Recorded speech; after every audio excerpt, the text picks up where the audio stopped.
Bonjour et bienvenue sur Les Numériques, c'est la quotidienne condensée, votre essentiel de l'actu tech en quelques minutes. Aujourd'hui, on va commencer avec de la politique. Non, on va pas vous dire pour qui on vote, mais on va vous dire qu'on a été globalement très déçus par la plupart des candidats qui ont passé le grand oral du MEDEF à la station F, il y a quelques jours.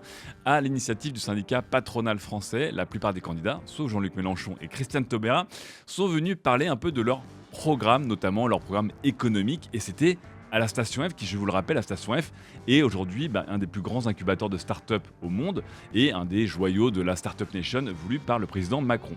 Le problème, c'est que la plupart de ces candidats ont globalement parlé d'économie, ont globalement parlé de travail, mais pas vraiment de numérique.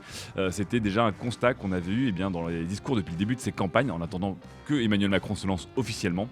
Notre collègue Maxence Fabrion, qui était sur place, n'a vu que de maigres interventions, avec notamment aussi pas mal de petites gaffes du côté de certains comme Anne Hidalgo sur les crypto-monnaies ou Marine Le Pen sur les éoliennes. Allez lire ce petit compte-rendu où globalement, à part sur la fameuse souveraineté technologique, la plupart des candidats n'étaient pas d'accord ou pas vraiment préparés pour les sujets du numérique. Bon, on attend de voir dans les prochains jours, mais on va dire que ce ne sera pas vraiment au centre de la présidence et du quinquennat 2022. Passons maintenant à la mobilité avec BlackBerry. Je vous rappelle que le constructeur Research in Motion, qui a revendu BlackBerry à une autre compagnie qui s'appelle Onward Mobility, laissait entrevoir un maigre espoir, d'ailleurs pour un autre président, le président Obama, fan de son BlackBerry, le retour des fameux téléphones à clavier physique.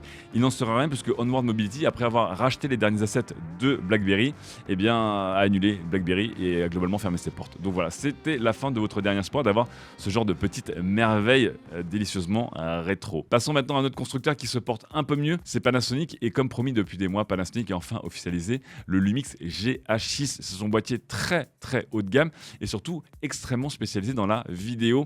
Et mon collègue Guillaume est tombé sous le charme, en tout cas d'un point de vue spec, puisqu'il attend évidemment de tester tout cela, mais de ce boîtier qui sur le papier est de loin le boîtier le plus avancé en termes de vidéo, et donc d'inhérité du GH5 et du GH5 II, pour un tarif plutôt convenu et contenu de 2200 € TTC, je vous rappelle que c'est un boîtier plutôt professionnel, mais dont le capteur, je vous rappelle aussi, c'est un capteur de plus petite taille que les concurrents en plein format, puisque c'est un capteur micro 4 tiers de 25 millions de pixels. On revient quand même sur beaucoup de fonctionnalités du GH6, 9 fonctionnalités qui nous semblent assez uniques et assez sans concurrence de ce côté-là, avec une prise en charge d'un nombre de formats complètement dingue, une sortie HDMI 2.1 pour faire du slow motion en 4K, un ventilateur intégré, de l'enregistrement illimité, du 4K de 10 bits, Apple ProRes, bref, c'est un peu la totale du côté de chez Panasonic et on est très content évidemment de les voir revenir prendre ou tenter de reprendre le trône qui est actuellement un peu squatté par des Sony A7S3 et autres Canon EOS R5.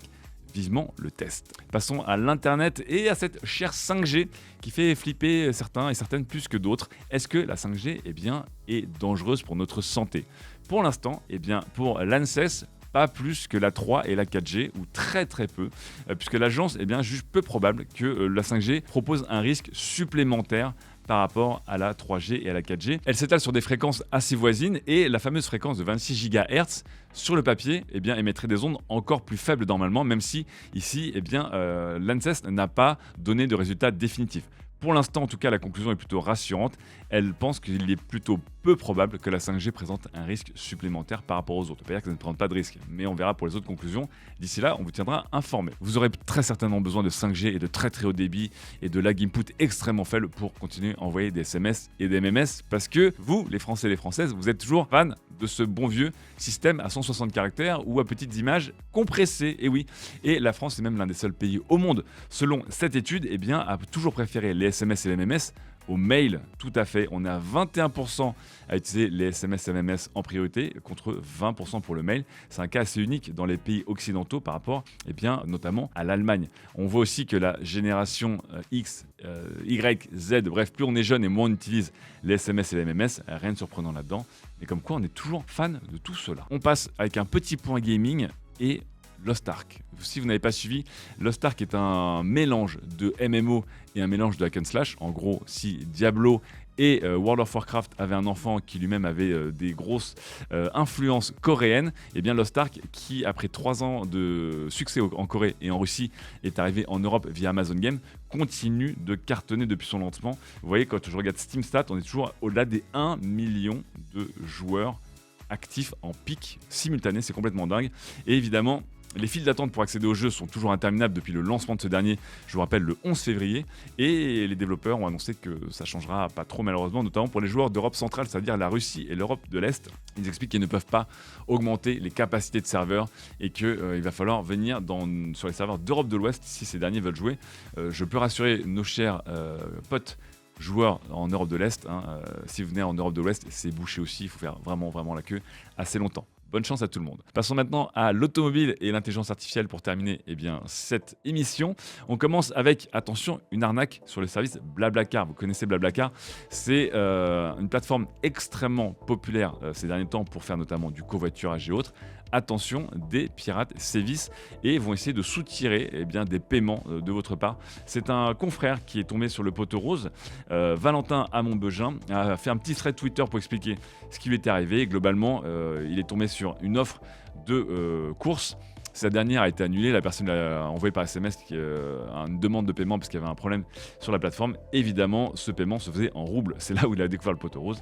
Mais tout le monde ne le découvre pas, attend un peu dans le stress des fois d'avoir sa course. Donc faites attention, Blablacar évidemment réagit en annonçant que vous allez renforcer leur sécurité contre ces petits scammers, ces petits pirates. On reste dans les voitures avec des voitures qui posent d'autres types de problèmes. Je vous rappelle que le freinage fantôme chez Tesla, c'est un problème. Qu'est-ce que c'est que le freinage fantôme ? Eh bien, on a vu que sur certains modèles de Tesla, ces dernières se mettaient à freiner toutes seules. Voilà. C'est un peu compliqué, c'est peut-être mieux que d'accélérer toute seule, mais bon, imaginez que vous êtes sur l'autoroute à 130, freiner toute seule, c'est un souci. Tellement que le problème est venu taper dans l'oreille du gouvernement américain, et ce dernier, le régulateur américain, va demander peut-être une surveillance, voire un rappel de 416 000 véhicules chez Tesla. Ce serait le deuxième rappel de masse pour le constructeur américain, et évidemment ça coûterait très cher à Tesla. La sécurité, bien sûr, avant tout.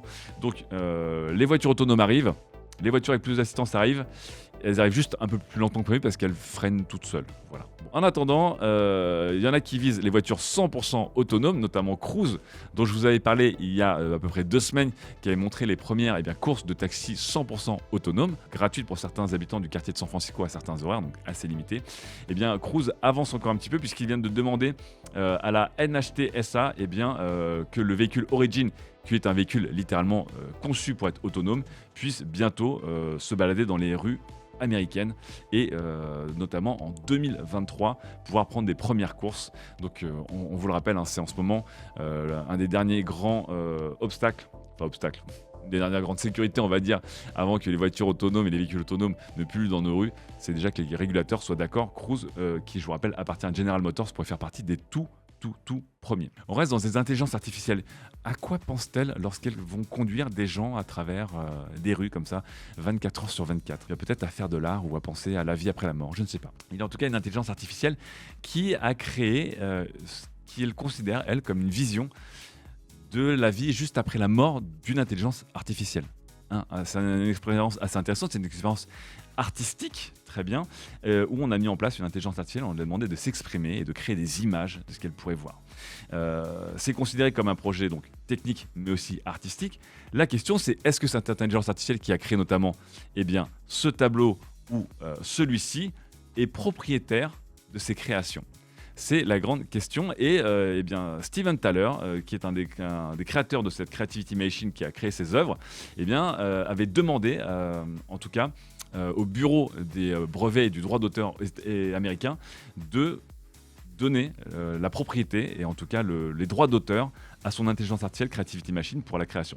Ça a été refusé. Je crois que c'est la deuxième fois que c'est refusé puisque selon le bureau, pour qu'il y ait une notion de droit d'auteur, il faut qu'il y ait une notion d'intervention humaine. Et ici, pour eux, il n'y a pas eu d'intervention humaine, même si pour Steven Thaler, vu qu'il a créé l'intelligence artificielle, il y a eu une intervention humaine à un moment. Débat, grand débat. Je vous laisse en discuter dans les commentaires, évidemment en toute bienveillance. Est-ce qu'une intelligence artificielle a le droit d'être propriétaire ou être considérée comme l'auteur ou l'autrice d'une œuvre artistique lorsqu'elle n'a elle-même pas vraiment de corps ou d'autre conscience? Je ne sais pas. Bon. On va parler d'un autre robot ce coup-ci. Et lui, est-ce qu'il aura le droit d'avoir un droit sur les burgers qu'il va créer? Je ne sais pas, mais je vous présente le Flippy 2 de chez Miso Robotics. 3 000 $ par mois, c'est évidemment une machine pour les pros, c'est pas ce qu'on va tester chez le numérique. Désolé Marie, tu peux arrêter d'envoyer des mails. C'est une machine qui est dédiée à créer des burgers, des frites, des chicken wings, etc. Et je sais qu'il y a des gens en régie qui sont déjà en train de saliver. Pourquoi? Eh bien parce que cette machine va bientôt évidemment remplacer de plus en plus d'ouvriers, d'employés ou ou d'équipiers de fast-food. Et on a eu notamment le premier achat en masse aux États-Unis avec la chaîne de fast-food White Castle qui vient de louer 100 de ces machines. Donc ça fait quand même un petit budget à $3 000 par mois, ça fait aussi pas mal de salaire.